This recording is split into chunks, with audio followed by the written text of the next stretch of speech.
E aí, pessoal, eu sou o Henrique Abel, este é o Soma de Ideias, o podcast do Estúdio Soma aqui de Porto Alegre. Curte o nosso canal, dá o joinha, ajuda a compartilhar os vídeos, dá aquela força. Nós estamos aí 2 vezes por semana com novos programas, sempre comentando atualidades políticas, musicais e culturais. Grande abraço!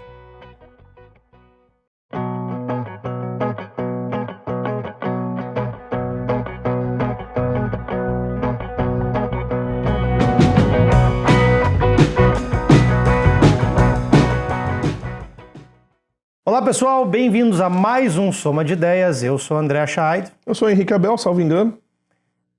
Abel, vamos fazer um minuto de silêncio para essa semana. Semana dura, né? Semana difícil. Nós vamos fazer um minuto de silêncio porque a gente não quer tomar muito tempo de vocês, mas a semana foi dura. Semana foi dura. Começamos com a novidade surpreendente do próprio presidente anunciando que está com Covid-19, né? E é uma coisa que chamou muito a atenção de todo mundo pela mudança de postura. Porque alguns meses atrás todo mundo tinha uma suspeita muito forte de que o presidente teria sido contaminado. Toda a comitiva dele foi contaminada. Ele estava, né, em meio a um círculo de pessoas que todo mundo ali se contaminou em algum momento e, surpreendentemente, ele não, segundo a versão oficial. Houve inclusive, assim, uma hesitação de liberar os exames, né, de comprovar. A gente ficou sabendo que teve exames que foram feitos com pseudônimos para proteger a identidade, então era um mistério excessivo. E agora, numa mudança de postura, né, ninguém do entorno do presidente teria se contaminado agora, nos últimos dias. Ele, por algum motivo, apareceu contaminado e, né, ele tomando a iniciativa de procurar a mídia, procurar a imprensa para dizer que, olha, estou com a doença. Então essa mudança de postura deixou algumas pessoas, né, até céticas. Isso é verdade? Isso é um jogo político? Eu sou da opinião que por mais que a gente, né, não aprove a maneira como esse governo está sendo conduzido, que se o presidente declara que está com a doença, né, temos que dar o benefício da dúvida, vamos acreditar que está, sem ignorar que isso poderia ser parte de um jogo político. E cair sempre na teoria da conspiração é ser lavista demais, né? Não dá, né? A gente tem que dar o benefício da dúvida. Se a autoridade está, né, para o bem e para o mal é o presidente, né, que foi escolhido nas últimas eleições, é o atual detentor do cargo. Se ele diz que está com a doença, então vamos dar o benefício da dúvida. Mas é uma mudança de postura interessante. E também é interessante que uma pessoa que esteja, né, numa situação que acabou de descobrir que ficou doente, uma doença potencialmente gravíssima como essa, se apresse em fazer aquele papel de vendedor de cloroquina. Quase como aquele saudoso moço do Bombril lá, né, o garoto propaganda do Bombril. Então essa pressa em filiar a sua doença, porque normalmente já é uma coisa cruel você filiar a doença dos outros a discursos políticos, a doença dos outros de palanques, já é uma crueldade, já é um sangue frio. Mas é estranho você fazer isso com a sua própria doença, né? No momento que você está doente, a sua preocupação é se curar, ter a certeza de que você vai se recuperar, que não vai ter nenhum agravamento, etc, etc. Basta ver o que aconteceu, por exemplo, com o primeiro-ministro britânico, que chegou a passar 2, 3 noites na UTI, né? A coisa chegou a ficar bastante séria. E a postura mudou, né, a partir dali? E a postura mudou, não o suficiente, ao meu ver, mas um pouco, pelo menos, algum aprendizado houve. Mas houve aprendizado. Aquele vídeo que ele tá fazendo propaganda da cloroquina, na minha impressão, assim, tu poderia colocar ele naquele quadro do Cacete e Planeta das organizações Tabajara, assim como ele tá. Sim, com certeza. A garantia sou eu confio, sabe? O pessoal das antigas vai lembrar que tinha aquela sátira das organizações Tabajara do seu Creyson, né? Aí vinham os produtos mais idiotas, assim, umas coisas que ninguém nunca pediu e nunca precisou no mundo, e daí tinha o produto ali, esse é o Agarante. Então era aquele papinho de vendedor, assim, né?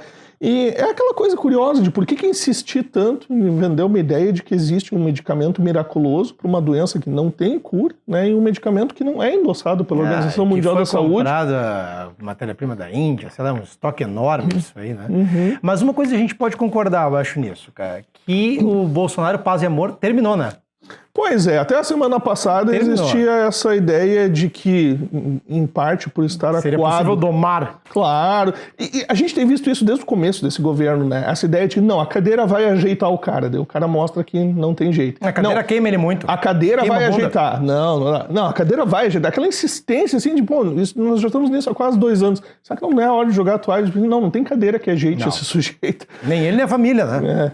Então a gente fica pensando se ainda há espaço para esse tipo de crença, mas até a semana passada, isso foi capa de semanários aqui no Brasil, né? Aquela ideia de que, acuado pela prisão do Queiroz, assim, o Bolsonaro estaria buscando uma abordagem mais conciliatória, se abstendo de fazer aquele tradicional stand-up matinal lá na frente do cercadinho, que sempre dava a pauta do dia, e botando uma postura... Que era uma concorrência pra gente aqui na parte de humor, né? Sim, porque aquilo ali fazia tanto, né? Havia tanto humor voluntário e involuntário ali que sobrava até pouco para os sensacionalistas da vida, para os sites e portais humorísticos, porque... Só um parênteses, depois do cachorro adotado que tinha dono, essa semana teve uma maravilhosa que o cachorro do Guedes mordeu ele. Pois é, né? Mas assim, ó, fora o acontecimento que por si só é ridículo, por que isso é noticiado? A gente fica... Eu não consigo entender por que isso vira notícia, A gente fica meio perplexo. Tem coisa mais grave que isso. Realmente, mais importante. Tu vê que há um governo realmente ruim pra cachorro. Não porque o cachorro te morde, virou notícia. Não, peraí, a gente tá aí com milhares, sei lá, já tô perdendo a conta. Já passamos de 65 mil. Não, digo de desemprego, né? Desempregados, é uma coisa... auxílio emergencial... 12 milhões de desempregados. A informalidade não tem instrumento nenhum para receber. E o cara, qual é a notícia sobre o cara? O cachorro mordeu ele. Pois é. São várias coisas curiosas, porque primeiro, eu já ouvi falar de impopularidade, mas tu chegar ao ponto de ser mordido em casa pelo próprio cachorro é um novo recorde de fundo do poço, né? Sai daqui, não te quero mais. É um tipo de rejeição doméstica que eu nunca tinha visto. Assim. É verdade. E segundo, eu não sei como é que esse tipo de coisa chega ao conhecimento da imprensa, porque, tipo assim, como é que tu conta isso? Tu pega o telefone e diz, fui mordido pelo meu cachorro. Assessoria de imprensa, possivelmente, o que é a notícia do dia do Ministério da Economia? O ministro foi mordido pelo cachorro. Fidelidade canina não existe ali. Não. Até na casa dele tem a traidade. Meu Deus. Então, a gente está aí numa situação de novo, né, voltando, a gente devia estar prestando mais atenção na questão da gestão da crise do coronavírus, sim, a gestão não só da crise em termos de saúde pública, mas dos efeitos econômicos e sociais de médio e longo prazo, e a gente agora volta, é arrastado de novo para esse debate infernal e ridículo sobre os potenciais efeitos místicos e mágicos da cloroquina, que é uma insistência, né, a gente não vê os médicos, a gente não vê a Organização Mundial da Saúde, a gente não vê ninguém endossando. Não vê outros países. E não é uma coisa num sentido assim de que não, autoridades sinistras ou uma conspiração que está querendo te proibir de usar cloroquina, tu usa, não é proibido.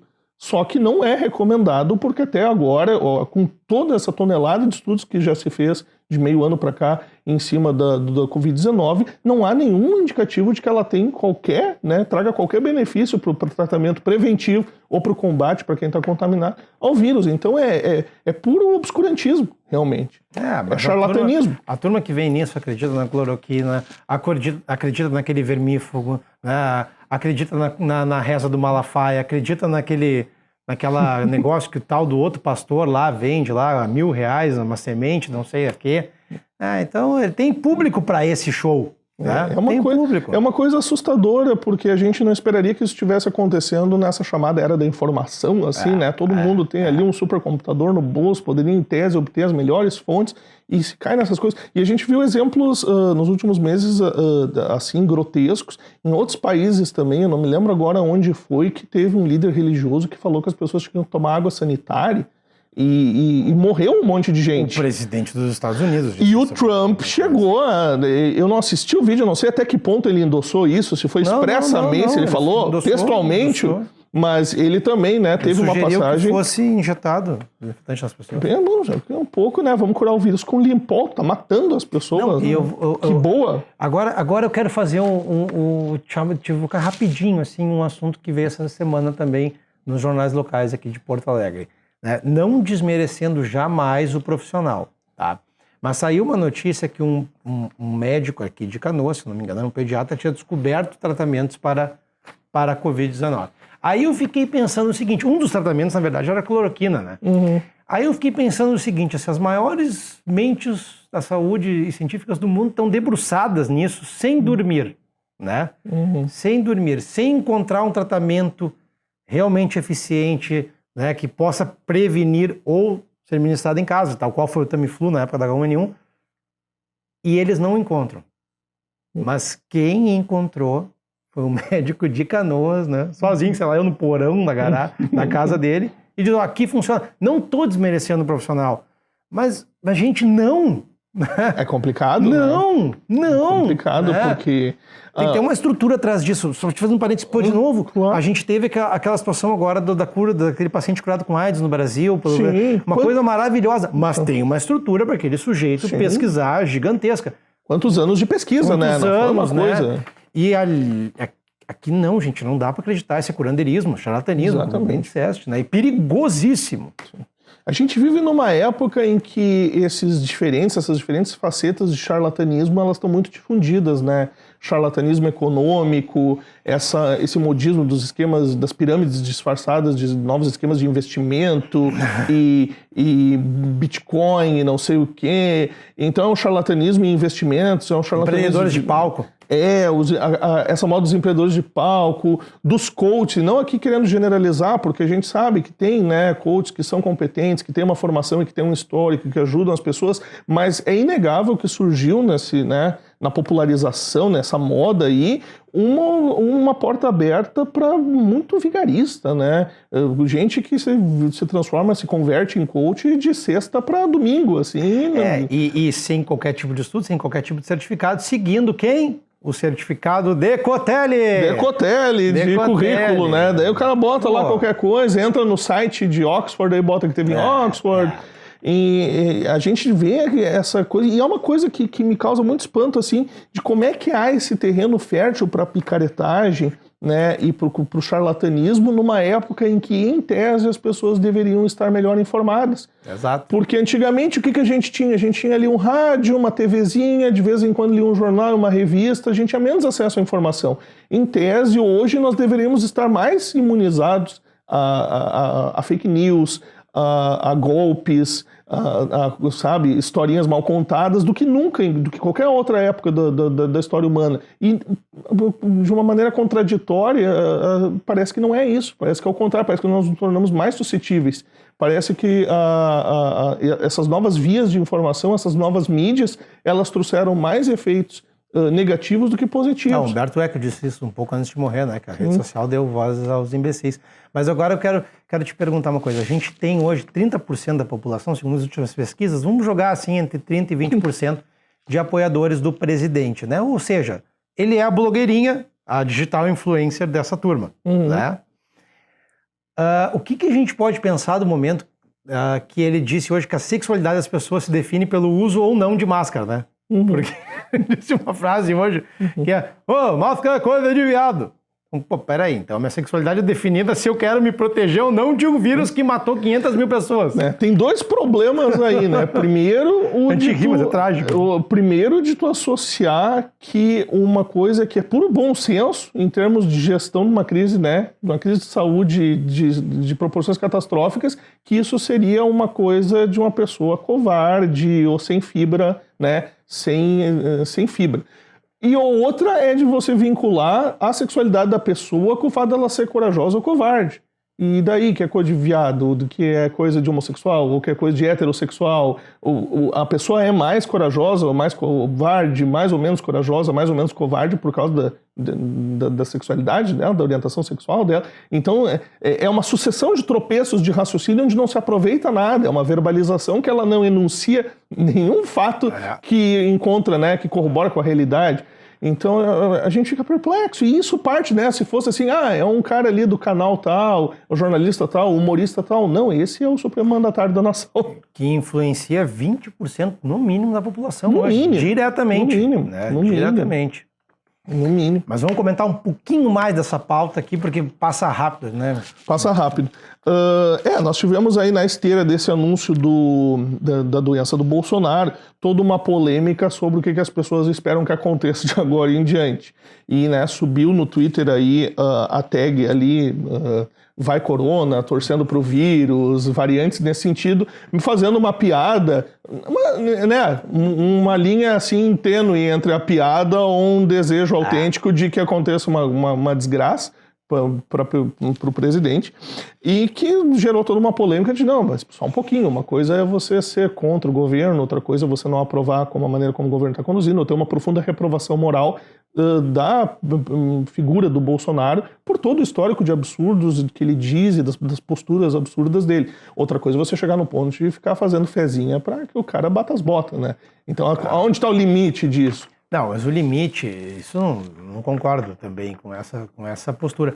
Mas esse limite, quem passou a primeira vez por cima foram os próprios bolsonaristas. Lógico. Né? Devemos lembrar o seguinte, ó, no câncer da Dilma, né, que o próprio Bolsonaro disse que ela deveria morrer, não sei o que mais.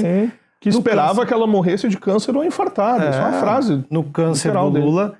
Na morte da esposa do Lula, Dona Marisa, e na morte do neto do Lula. Sim. Né? Foi comemorado nas redes sociais. E se tu me permite, eu diria, acrescentaria que tu está esquecendo um ainda. O assassinato monstruoso da vereadora Marielle no Rio de Janeiro. Sim, onde tinha gente celebrando, onde se tentou fazer posteriormente uma homenagem e iam candidatos a cargos públicos ali, iam lá para destruir as homenagens. Os dois se elegeram, Daniel Silveira e o Wilson Witzel. Tipo assim, quase como se colocando, não, nada de homenagem, a gente está do lado dos assassinos, dos caras que executaram a mulher. Exato. Então é de uma monstruosidade impressionante. Isso não tem dúvida, né? Que o bolsonarismo rebaixou o debate público e o debate político no Brasil a um ponto jamais visto anteriormente, pelo menos desde a redemocratização em 88, isso não tem a menor dúvida. Agora, não me parece que isso é uma justificativa para que se adote isso como um procedimento padrão. Essa postura de direito italiano, não. Alguns disseram assim, não, mas esse cara é um genocida, esse cara está matando as pessoas, a gente não é obrigado a desejar saúde para um cara desses, como nós não desejaríamos saúde, a gente não ia se constranger de desejar a morte do Hitler, por exemplo. Mas eu tenho um pouco pé atrás dessa coisa de sempre usar o Hitler para comparar todo mundo, que é um problema, esse cara é o Hitler, esse cara é o Hitler, esse cara é o Hitler, né? Eu daria o Donald Trump é o Hitler, o Bolsonaro é o Hitler. Na época, eu lembro, antes do Obama, o George Bush Jr. era o Hitler, todo mundo é o Hitler. Então, calma, né? A gente não pode colocar tudo como uma questão como se nós estivéssemos de novo na Segunda Guerra Mundial. Então, né, esse sujeito, gostando dele ou não, ele foi eleito, ele tem a legitimidade para o cargo, embora tenha toda a polêmica ali do processo do processo que está sendo analisado no TSE sobre eventual cassação da chapa, sem prejuízo disso, mas, salvo prova em contrário, foi uma eleição, né, limpa. Então, eu acho que isso aí é um pouco demais. E chegou assim num ápice, eu acho que o suprassumo desse cruzamento de uma linha ética e moral foi um artigo que saiu ontem na Folha de São Paulo, de um colunista que normalmente é bastante equilibrado. Acho que dessa vez ele estava um pouco, né, não tomou remedinho. As pessoas estão saturadas, né? As pessoas estão saturadas. As pessoas estão engolindo tanto sapo que eu acho que alguns estão assim perdendo as estribeiras. Existe assim, uma tensão social por pandemia, por desemprego, economia, por fome, uma quantidade de pessoas que estão na rua hoje. Por essas ameaças imbecis semanais contra a democracia, contra as instituições, esses atritos. Vale lembrar assim, que as entranhas, né, estão vindo para fora. Basta tu lembrar, fazer um gancho com a declaração da esposa do Dória, né? As pessoas estão na rua porque querem, então tem que tirar os... O que foi aquilo? Não, isso vai fervilhando. Esse episódio da esposa do Dória foi algo, né? Porque ela dá essa declaração, aí o Dória abre a boca para dizer que ele viu maldade na edição do vídeo. Se tivessem feito uma maldade... Eu escrevi no Twitter assim, não, eu também vi maldade no vídeo. Né? Eu vi maldade, das duas. Eu vi psicopatia, eu vi das duas. Eu vi falta de empatia, eu vi maldade, mas a maldade não tá em quem filmou e nem em quem editou, a maldade tá em quem tá dizendo uma coisa absurda daquelas, né? Que tu não deve dar comida e nem abrigo, não deve dar roupas, enfim, cobertas, nada para a pessoa que está em situação ali de miserabilidade vivendo na rua, porque daí ela vai se acostumar com aquilo. E ela vai se acomodar com aquilo, acho que foi essa a palavra que ela usou, um acomodamento, né? Vai ficar confortável com esse... Pensa, né? O quão alienado da realidade social tu tem que ser para imaginar uma coisa dessa, que tu estaria colocando a pessoa numa situação de conforto, a pessoa que vive na rua, cara. Então, mas eu acho que é um retrato, né? Não é aquela coisa distoante assim, quem falou isso foi a louca do bairro, foi o doido da cidade, foi o imbecil da vila. Não, eu acho que é bem representativo da nossa elite. A nossa elite é alienada. A nossa elite é alienada. Isso foi uma outra provocação que eu fiz esses tempos no Twitter também. Não é uma questão, não é que o problema é ser rico. Ser rico não tem problema nenhum. O problema é ter miséria. Ninguém é antiético ou é perverso ou cruel pelo fato de ter enriquecido na vida. Não tem nenhum problema ético em ser rico. O problema não é ser podre de rico. O problema é ser podre. E o que eu escrevi depois desse episódio foi isso. O problema dos podres de rico no Brasil não é ser ricos, é ser podre. Porque isso é um problema de uma pessoa podre de um ponto de vista ético. Do ponto de vista de qualquer filosofia ético-moral que você adotar, não tem como justificar uma coisa dessa. Que não... Aquela questão tem um programa, se eu não me engano ele é no Discovery, não sei, que são os acumuladores. Acumular é um problema. Acumular qualquer coisa é um problema, inclusive dinheiro. Né? Porque isso resulta em miséria. Então feio não é tu ter dinheiro, né? Feio não é tu usufruir do que o mundo tem de bom para te dar. Feio é tu deixar ter miséria. Né? Porque tem uma hora que tu chega numa quantia de dinheiro que não muda absolutamente mais nada. Tu tem além daquilo. Né? Então isso tira das pessoas que estão na rua, enfim. Né? Aí a coisa entra no que tu estava dizendo ali, né? Tipo, o problema é ser podre. Né? Então, a gente entende que por causa de todas essas tensões, por causa de toda essa ansiedade, essa angústia, algumas pessoas estejam assim perdendo a paciência. Mas não justifica chegar num ponto, a gente estava comentando, né, o artigo do Hélio Schwartzman na Folha, o cara escreveu assim, o título do artigo, "Por que torço para que Bolsonaro morra?" E não é uma ironia, não é um artigo humorístico, não é uma piada, não é assim, um texto... Eu lembro que teve uns 2 anos atrás, em que o Porchat publicou um artigo em que tinha um título que era clickbait, assim, né? Onde ele dizia assim, como é que era o título do artigo? "Transei com o Gugu", uma coisa assim, que era para meu Deus, o que eu, né? Daí ia lá e li, mas na verdade o artigo não tinha nada a ver, era só um clickbait. Aqui não é o caso, realmente o artigo sustenta essa ideia de que não seria imoral na atual conjuntura tu desejar a morte do Bolsonaro, por isso. Eu acho que não é por aí. Então não é aquela coisa de você está querendo ser politicamente correto ou uma coisa assim de só ostentar uma... Não, é uma questão de princípio. É a gente se pautar por princípios e a gente pensar, bom, se a gente começar a atropelar essas coisas, daqui a pouco nós estamos igual aos bolsonaristas. Então se você sente assim uma profunda rejeição moral pelo bolsonarismo, você tem que ser capaz de identificar alguns princípios que você tem que os bolsonaristas não têm, que possam, né, até para que você possa delinear essa diferença. Se você é incapaz de fazer essa distinção, talvez você seja muito parecido com o seu objeto de ódio ou rejeição e repúdio. Né? Então tá, a gente chegou no fim, a gente queria poder comentar mais. Tinha mais coisas, mas o tempo é curto. Vai ficar para a semana que vem. Esse foi mais um Soma de Ideias. Possivelmente nós vamos voltar semana que vem com assuntos tão absurdos ou mais que esse. Gostaríamos que não, né? Mas vai ser difícil. Mas vai ser difícil. Eu sou o André Chay. Eu sou o Henrique Abel, salvo prova em contrário. Até a semana que vem, pessoal. Até mais.